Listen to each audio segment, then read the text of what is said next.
Okay, good evening, everyone. My name is Christina, and welcome to the Career Development Center's Mind Your Manners event. We are really glad to have you here with us tonight. We will be delving into some techniques that foster a successful dining experience for you, both personally and professionally.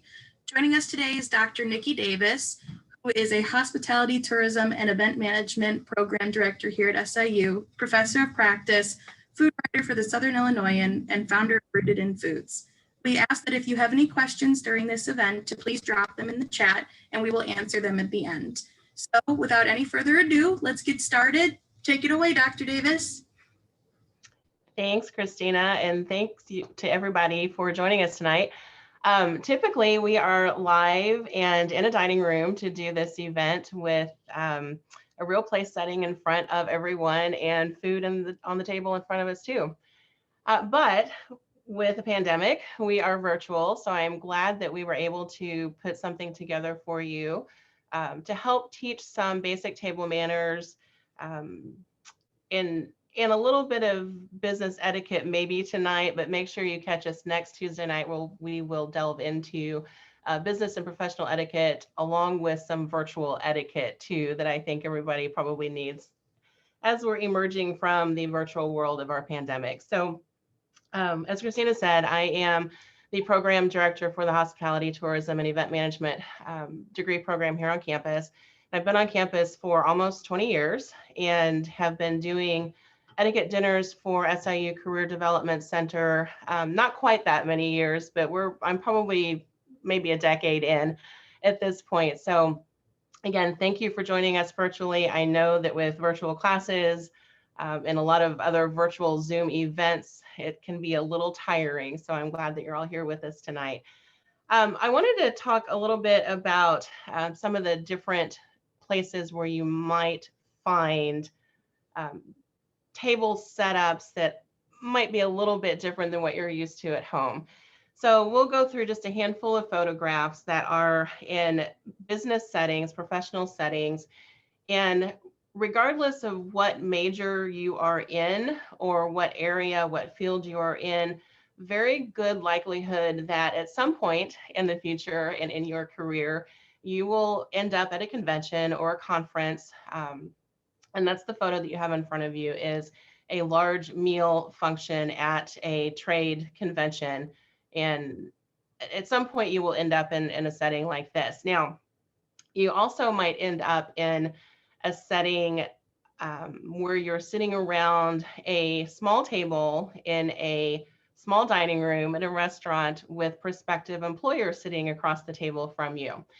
So for those two very good reasons, it's important to understand and know your forks, as my mother would have said, and all of the different pieces of flatware and glasses and napkins and all the things on the table in front of you. So next photo, please. I have a driver in the computer seat sitting next to me.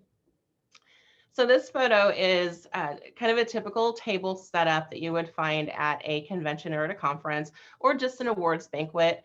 Even if you go to someone's wedding, this might be something that you'll sit down to. And this is pretty standard.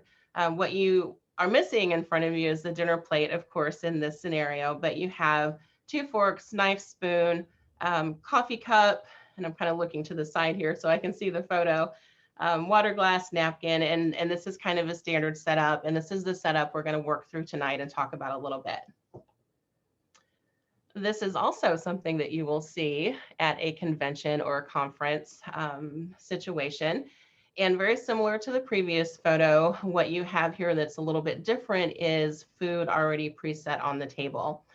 And we'll talk about what to do when you walk into the conference, banquet hall conference room and sit down at the table. We'll talk about all the rules and all the things that you need to do when you do sit down there and start to eat.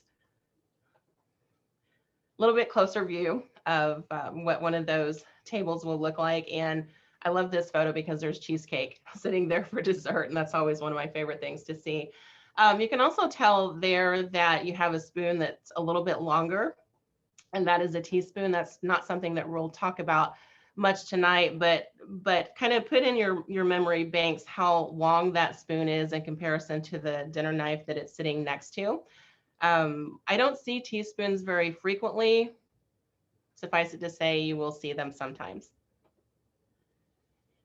All right, another photo, just as an example, this is of a buffet setup that you might run into as you're out, moving out into your careers and starting to do some professional events and attending conferences and meetings and whatnot. We're not going to talk a lot about the buffet table scenario tonight. I'm happy to answer questions if you have them. Typically, in this kind of a setting, and I suspect everybody's been through a buffet line at some point, but typically in this kind of setting, your table is actually very bare because you're picking up your plate. Chances are you're picking up your flatware and your napkin and everything from that buffet table and going to sit down at a relatively bare round table to eat. And just another view. I love this photo because it's very different than what we should be seeing in a traditional setup, in that the fork and knife are together and there is no spoon. I almost never see a setup with no spoon. And this is one where it can be very confusing if you sat down at this table to know which set of flatware and which napkin is yours. Is it on the right? Is it on the left? So we'll talk about some of the ways to avoid those confusing elements of dining etiquette. All right, so let's get started. On the screen in front of you is a standard table setting. And this is very common, and this is what you will most likely see when you go into a professional dining situation, specifically at meetings and conventions, conferences, other banquets, other special events. This is pretty typical and pretty standard. So what we will do tonight is I'm going to walk through each one of these pieces and talk about what they are, when they're used, how they're used, and give you some tips and tricks. Now, I have some extra things on the place setting in front of me simply because we are not together. We're not at a full table with 7 other people with a meal in front of you. So I do have some extra pieces that I'll talk about as we go as well. Okay, so when we walk into a banquet hall or walk into a restaurant where we have, we're sitting down with a prospective employer, possibly at an interview situation, you want to do a couple of things first. As soon as you are seated, you want to take your napkin, unfold it, and if anybody cares at the end or wants to know at the end of this, I'll show you guys how to fold these.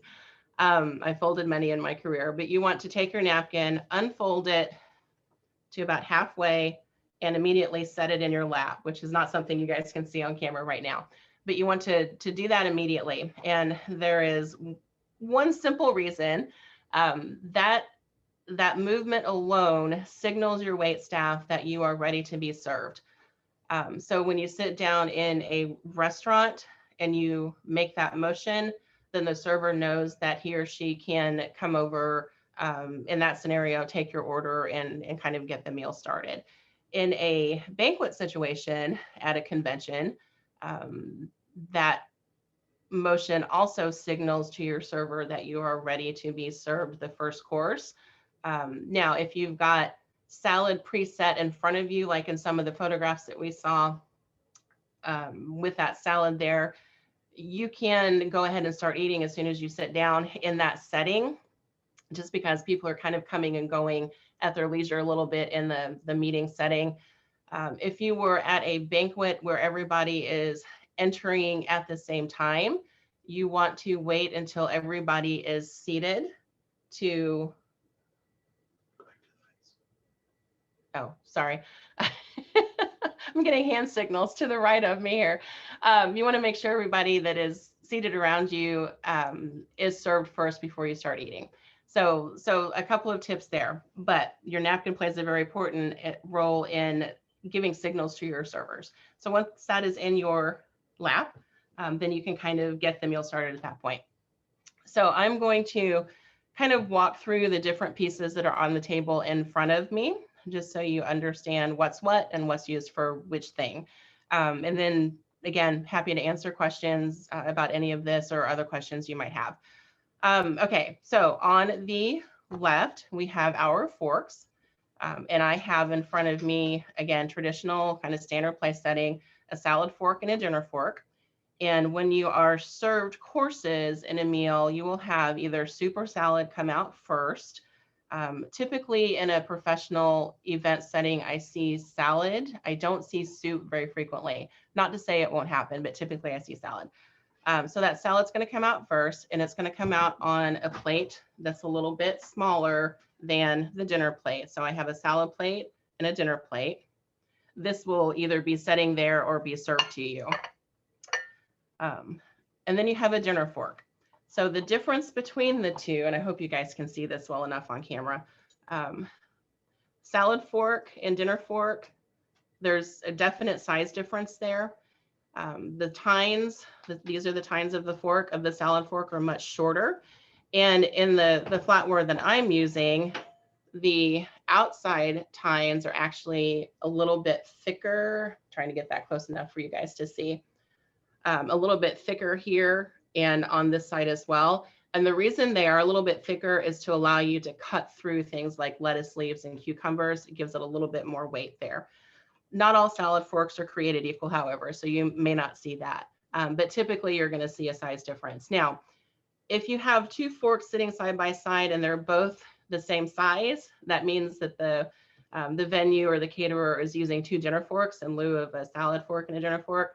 And just always remember that you're going to start on the outside with your utensils and work your way in. So whichever course is served to you first, you're going to start out on the outside, use that one, and kind of work your way in, and we'll talk about that. So again, this is the salad plate, much smaller than a standard 9-inch dinner plate. This will either be sitting with salad in it when you sit down at the table, or it will be served to you. Now, when you are finished, I'm going to do my best to kind of walk through the courses for you guys, even without courses in front of us. When you are finished, you're going to place your fork upside down onto the plate. And just like with our napkin, that is a signal to your server that you are finished with your salad, even if there's still food on the plate. And they will come and they will take it away from the left side. When food is served to you, or when your drinks are refilled, everything comes from the right side. When it's taken away, it leaves from the left side. So kind of remember that movement so things don't throw you off and as you're getting served your food. So this is going to go away for now. I don't have a lot of space in my little space here. So our next piece of flatware that we'll talk about is the soup spoon. What I don't have is a soup bowl, so I'm going to improvise here real fast. One thing I neglected to pull out of the pantry today. Okay, so we'll pretend that this is our soup bowl here. Soup's going to come out in either a soup bowl that's not oblong, and to be round, or it might come out in a soup mug that has a handle like a coffee mug. So when it comes out in a soup bowl, the bowl needs to remain where it's at. You don't pick it up and drink out of it like we might at home. And your soup spoon, which is a different size than our dinner spoon, the bowl of the soup spoon is significantly larger. So that's how you tell the difference there. When you eat soup, you're going to scoop the liquid away from you, which is probably very different than what you're used to doing at home, and that's fine. This might take some practice, and if we were together, I would have you practice this right now. But the reason we do that is because if you spill, you want that spill to go away from you and not towards you to get on your clothing. So very important lesson there. When you are finished with your soup, you will just lay your soup spoon upside down. Again, signal to the server that they can come remove your soup bowl. Now, I told you you can't pick your soup bowl up and drink from it. If you're served soup in a coffee mug or in a soup mug that has a handle, that you can pick up and drink from. So make sure you remember the difference there. I don't very frequently see the coffee mug kind of situation. But again, it does happen. Thank you. My server is removing things from the left. All right, so we'll get rid of those two pieces. I'll take that back. Thank you.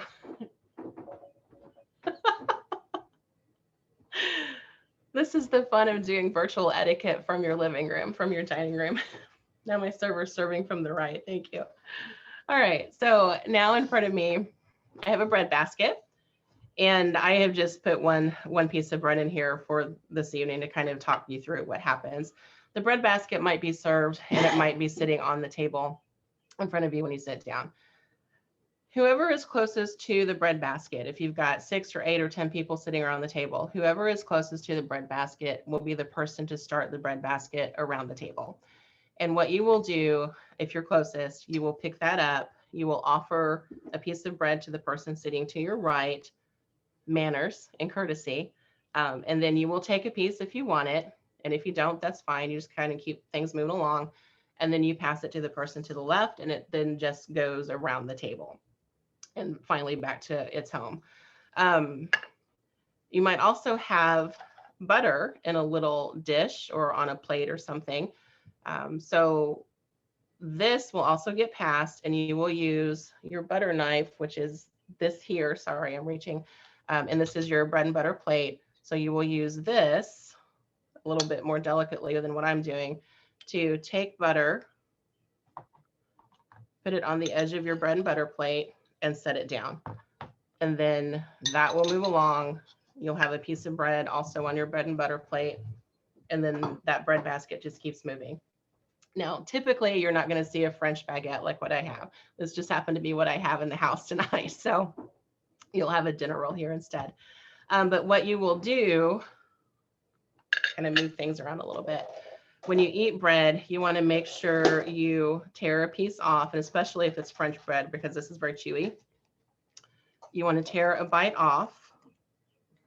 It's a rather large bite, a bite-sized bite off. Take butter it, and then eat at that point. And then just you keep doing that until your bread is finished or you're finished with your bread. Now, again, always reasons why we do things. If any of you have bit into a sandwich and you've got bread crumbles that just kind of fall all down the front of you, that's why we don't bite into dinner rolls like that, because you'll likely get those breadcrumbs that just kind of hit your chest and hit your shirt.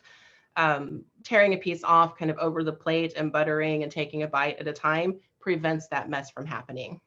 So we're just going to leave that right there, and we'll have that with dinner later on. All right, moving the butter out of the way. All right, so with the bread, you will have bread available to you probably from the salad course all the way through to dessert. So as you want more bread, feel free to ask for that. And when we ask for something that's across the table from us or too far away for us to reach, we just simply ask the person closest to that item to hand it, to pass it around. But again, at the same situation, if you're being asked to pass the bread basket around the second time, this time just pick it up and go ahead and pass it to the person who's requesting it. Okay, salt and pepper. This is my favorite thing to talk about. So when you have salt and pepper on the table, it's not going to be sitting quite so close to your table setting. It'll be somewhere towards the center of the table. But we treat salt and pepper like they are happily married or twins attached at the hip or BFFs or whatever you want to call them. They stay together when they're passed. So if someone asks for the salt, you pick them both up and you pass salt and pepper together. Likewise, if they ask for the pepper, pick them both up and you pass them together. Now, the reason we do that and keep them together is as they are moving around the table, chances are somebody else is going to want to use them also.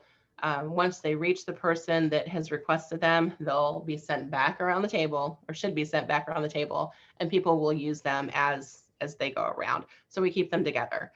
One of Nikki's tips for the evening: don't salt and pepper your food or season your food until you have tasted it. Even in a large banquet setting where there are a lot of people and the chef will never know that you've done it, because it's actually not considerate towards the chef or to the people who have prepared that food because you don't know what it tastes like. There could be plenty of salt and pepper in it. So make sure you taste your food before you actually season it. All right. Checking time. How are we doing on time? 6:23. Thank you. Okay, so moving on to the next course. We've had salad, we've had soup. We'll move on to our dinner plate here. And this will not typically be something that is sitting in front of you when you sit down. It will be served to you. And remember that it will be served from the right. If you're in a situation where you have professionally trained service staff, and most event venues do have, most caterers do have, if you are at a restaurant and you're sitting in a booth and the right side is not available, then chances are it's going to be coming from the left. So just kind of know there might be some variation there. All right, so the dinner plate, once it's served to you, the next set of utensils will be your dinner fork here and your dinner knife. You may or may not even need the dinner spoon, but if you do, it's there for your use. And remember, we're eating from the outside in.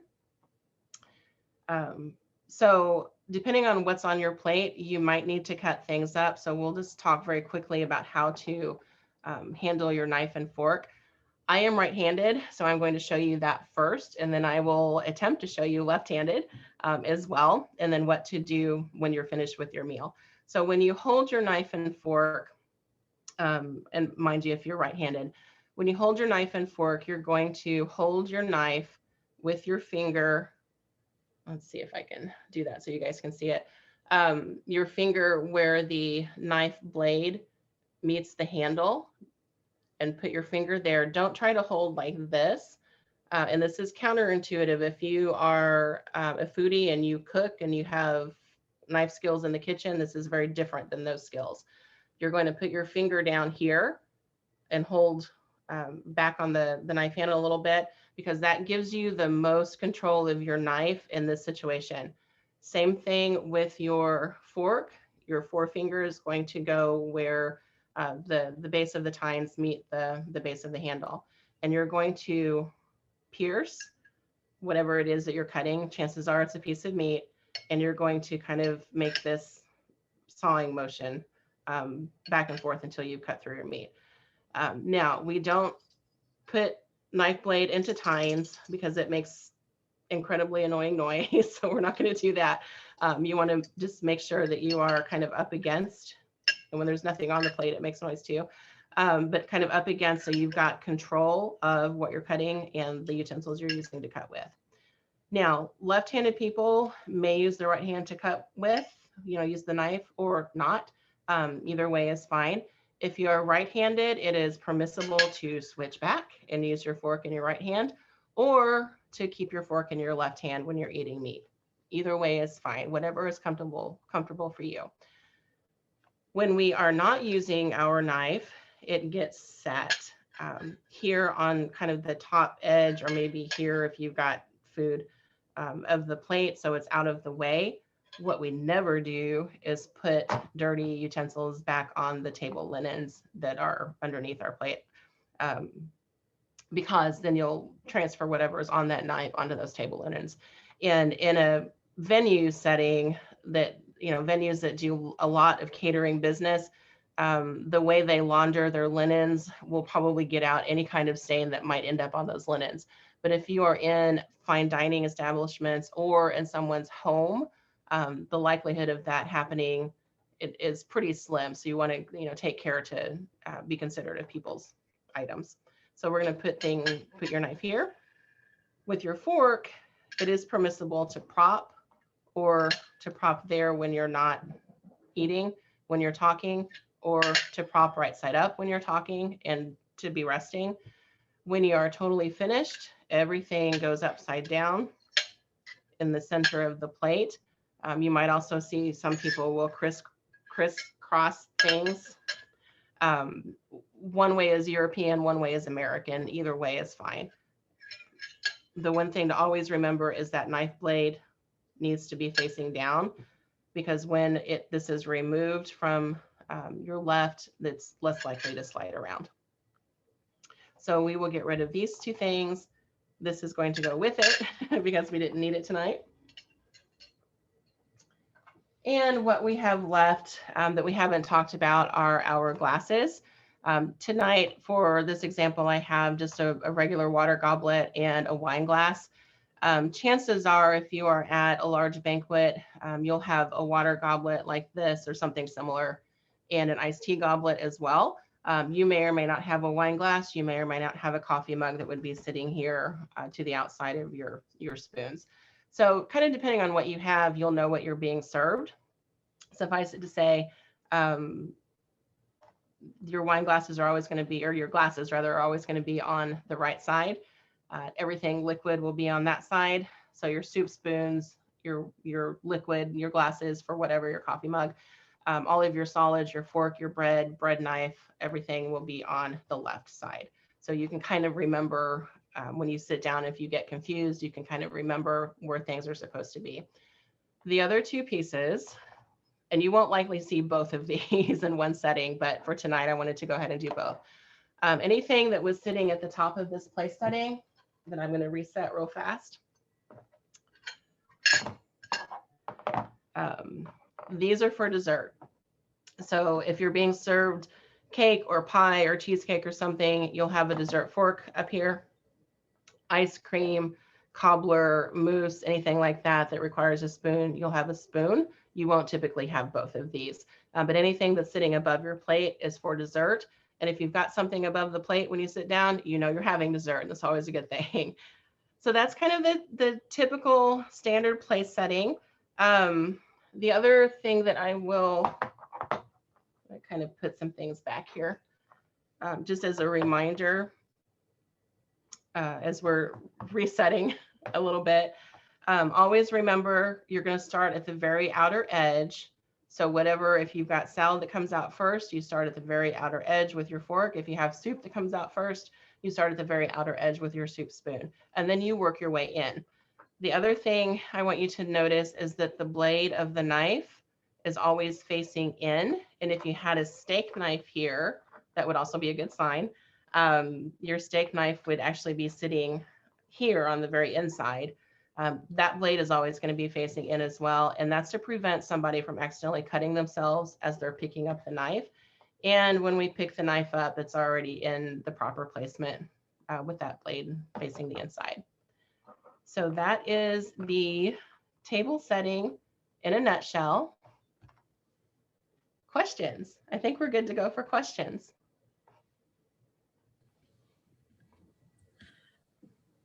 Okay. So our first question is from Jamie. She was asking, sorry, I have to scroll up to it. What happens if you don't like the food served in one of the courses? Oh, that's a great question, Jamie. Thank you. So if you don't like something that is served to you, it's okay not to eat it. And I have taught etiquette to all ages, from little children to, grandmas and grandpas, sometimes with the little children. What I usually tell little ones is, if you move it around a little bit, nobody's going to know that you didn't eat some of it. That's kind of a little kid trick. But it's perfectly okay not to eat something that you don't like.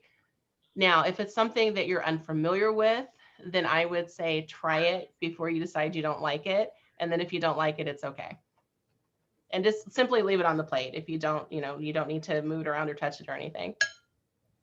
Okay, so another question from Jamie. She says, oops, I dropped some of my food on my lap, table/floor. Now what? Okay, so this is a great one too. If you drop food on the floor, don't worry about it. If you drop food and it kind of hits your plate, you can scoot it out of the way if you want to. If you drop it and it hits your lap, I live with 3 dogs, and I can tell you what I would do at home is not what I would do in a professional setting. What you want to do is very delicately kind of pick it up and try to move it to a part of your plate that's out of the way. The urge is very strong to just kind of brush it off your lap and onto the floor. That's not really the most appropriate thing to do. But you've got enough room on your dinner plate to kind of move things and set things out of the way. Chances are nobody's going to notice any kind of movement like that. The other thing too, now that I'm talking about that, if you have you have olives in your salad and you get one that still has the pit in it. I almost always get this question, what do you do? And anything like that, that you need to remove from your mouth, an olive pit, a cherry pit, a seed or something that's too big to chew up and swallow. The urge is to do this and spit it out on our napkin. And that's probably what you've done if you've ever had this problem. The problem is with that is it renders your napkin utterly useless at that point. So what you want to do is the same way that item went into your mouth is the way it's going to come out of your mouth. So if you're eating salad and you end up with an olive pit, you're going to spit that olive pit back out onto the fork and put it at the edge of your salad plate and just kind of move on with the meal.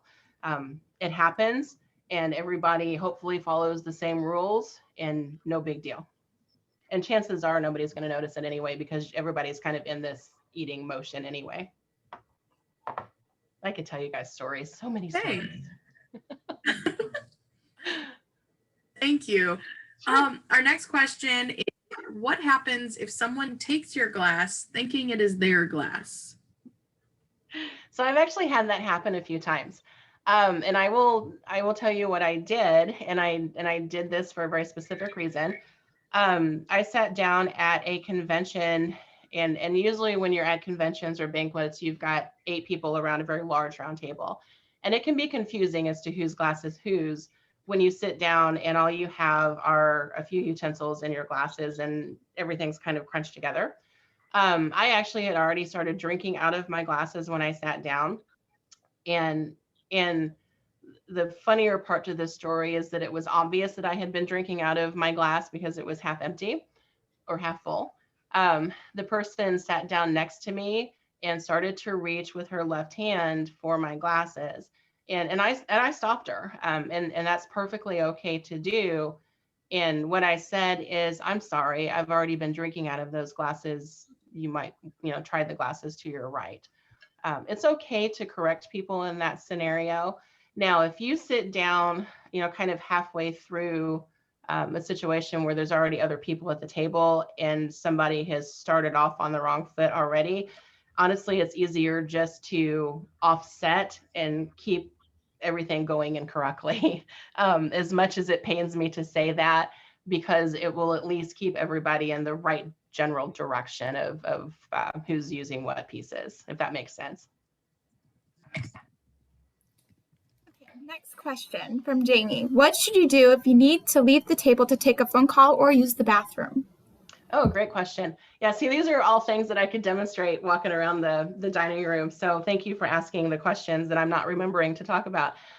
So when you need to excuse yourself, the easiest thing to do, and you will want to verbally excuse yourself from the table, and just say, excuse me, I'll be right back. Remove your napkin from your lap and sort of, fold it up a little bit. Once you stand up, you want to put the napkin in your seat. We don't drape it over the back of the seat because it could fall. We don't, lay it back on the table setting. You want to make sure it's in your seat when you leave to go wherever.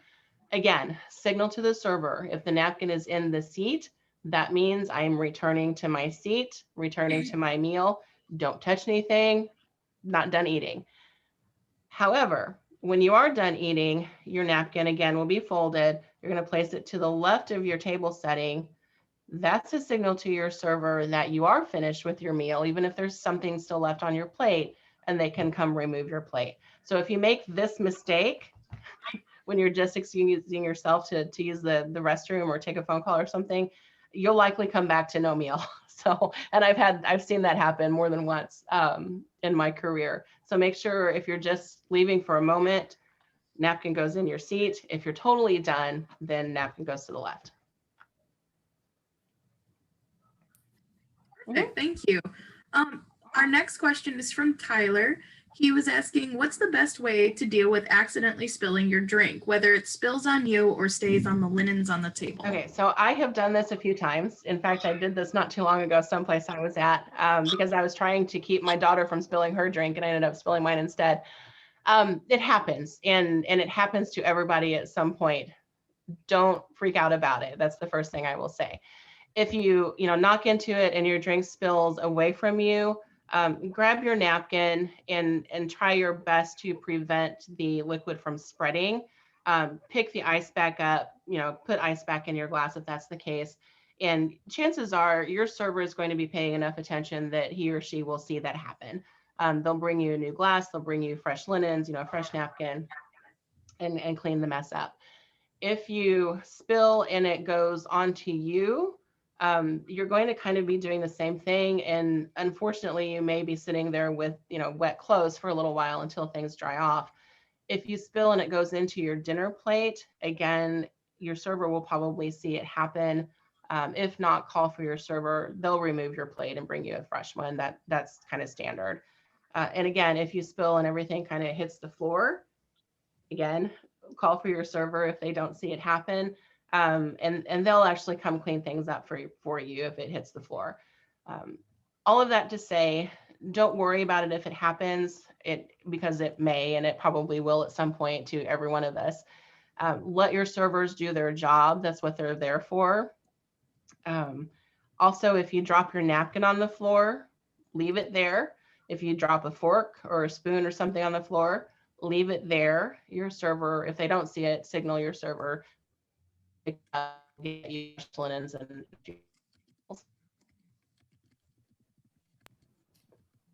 Okay, next question. Should you stack your dishes to make it easier for the staff to collect? Oh, how many of us actually do that? I do. Yeah, the answer is no, even though it's tempting to do, because I always want to try to help the servers by doing that. And actually, in a restaurant situation, it's a little bit different. If you're going to, Chili's or Applebee's or someplace, different kind of scenario. So if you stack your plates, they're not going to squeal too loudly. If you are in a, venue, a banquet situation, a catered situation, those servers are trained very differently. If you're in a fine dining establishment, a 4 or 5 star restaurant, those servers are trained very differently. In those scenarios, I would say don't move anything unless you're using it purposefully. When you're finished, let things sit.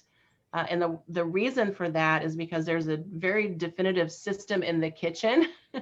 So if you start stacking plates up, then that messes with the system of organization in the kitchen behind, back of house. So there are reasons why we leave things lay and let our service staff do the jobs they were hired to do, and that's one of them. Awesome. Thank you. Our next question is, are there any taboo behaviors at the table, such as using your phone, putting on lipstick, blowing your nose, taking medication? Okay. So yes and no, and some of those. I'm going to move my napkin. So there is a meme on social media that goes around that is a table setting that has the phone laying. I don't know if you guys can see that. Maybe not. We'll switch so you guys can see that. Where my phone is right here. There is no room in a traditional table setting for your phone. So phone stays in your purse, in your pocket, out of the way, on vibrate, on airplane mode, whatever, not on ring mode, in other words. There are some times where we can break those rules, but when you're in a truly professional setting, when you're in a social setting that's a little bit more formal, then the phone needs to stay away from the table. When you're out with your friends, or you're out with coworkers, or you're out, once you have your job after graduation, and you're out during the business day, then there are times where we break those rules. But generally speaking, phone stays away. Help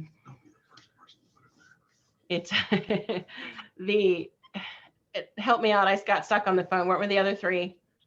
Blowing your nose, I remember. Okay. Yeah, lipstick, medication. your nose, taking medication. Yeah. Okay. So lipstick and medication need to be done privately. Makeup in general, including chapstick or lip gloss or something, that all needs to be done privately.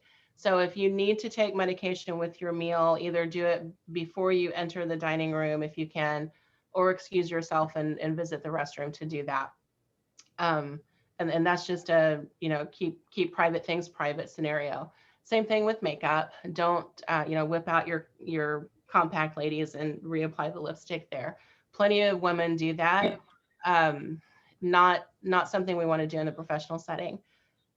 With regard to blowing your nose, oddly enough, that is permissible, provided it's just a single blowing of the nose and not a constant situation.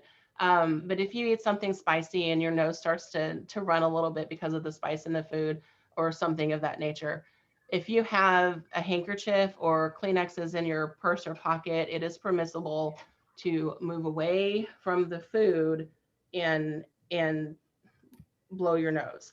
Now, that said, I would not do that this day and age with the pandemic. I would excuse myself. I would probably do that anyway, but excuse myself and go deal with that elsewhere. Just because yeah, not. My cameraman over here says, don't use your cloth napkin to blow your nose in. Very true. So don't do that. And while we're on that topic, don't use your cloth napkin on a hot day to wipe the sweat off of your brow either, because then you've got all of that in your napkin that you don't want to have in a napkin.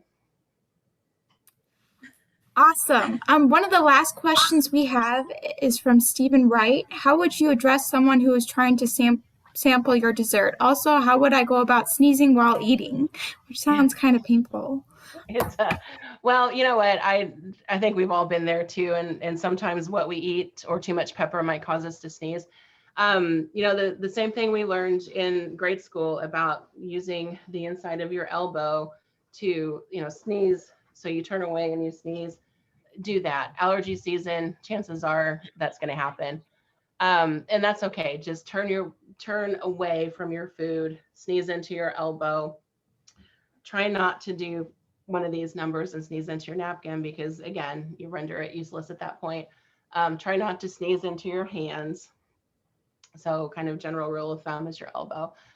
If somebody tries to sample your dessert, do not stab them with your fork. I have seen that happen. Don't do that. I honestly, if somebody is inconsiderate enough to try to steal your dessert without your permission, that would make me think twice about that person. But you can simply stop them. Just use your words and stop them. Now, that said, when we're eating in our homes or we're with friends in a restaurant, we have a tendency to share food. And in a professional setting, that's not appropriate for a couple of reasons. You don't always know the people around you. So, sharing of food is typically something you do with your friends and family. But even if you do know the people around you, it gets very messy. So if your coworker doesn't like tomatoes, then they need to move the tomatoes off of the salad to the side and not pick up the salad plate and scooch the tomatoes off onto your salad. So kind of stay away from that whole scenario in a professional setting. Great. I had one last question for you from Strasberg. Are there any rules about sitting down and getting up? Do you have to approach a certain side of the chair? Not necessarily. And I mean, there's no sit down from the right and stand up from the left scenario. Now, in Queen Victoria days in the 1800s, that was the case. Etiquette has changed so much now that it's not anymore. What you might have happen is, depending on the crowd of people you're with, and ladies specifically, when you stand up to excuse yourself from the table, you might have gentlemen still in the room at the table with you that will stand up as well. And that is kind of a generational etiquette thing that I still see. So don't be, disconcerted if that happens at your table. If you've got somebody that's, in the older than 50 years old range, that very well might happen. So don't let that catch you off guard, ladies, if it does. The other thing along those same lines, for our young men who are watching, trained servers will serve ladies first and then go back around the table and serve all of the men. So if you're sitting in between two women, you'll probably get skipped on that first round, because they're going to serve the women first and then go back around the table and serve the men second. And that's just kind of an an old etiquette hangover, really, but I still see it frequently. Okay, so before we go, I would like to mention that for those of you who have joined, you have an opportunity to get a free meal, free drink, and a possibly free cookie, I believe, at McAllister's. All you have to do is take a photo or draw a photo of a dinner plate setting, and Nikki will be the judge, and whoever has the most accurate table place setting or most impressive will win that prize. And all you have to do is post it in the comments under the SIU Career Development Center Facebook page under the event picture, or you can go to their Instagram page at SIU Careers and tag them. And if you feel free to do a hashtag of mind your manners, and have a great night.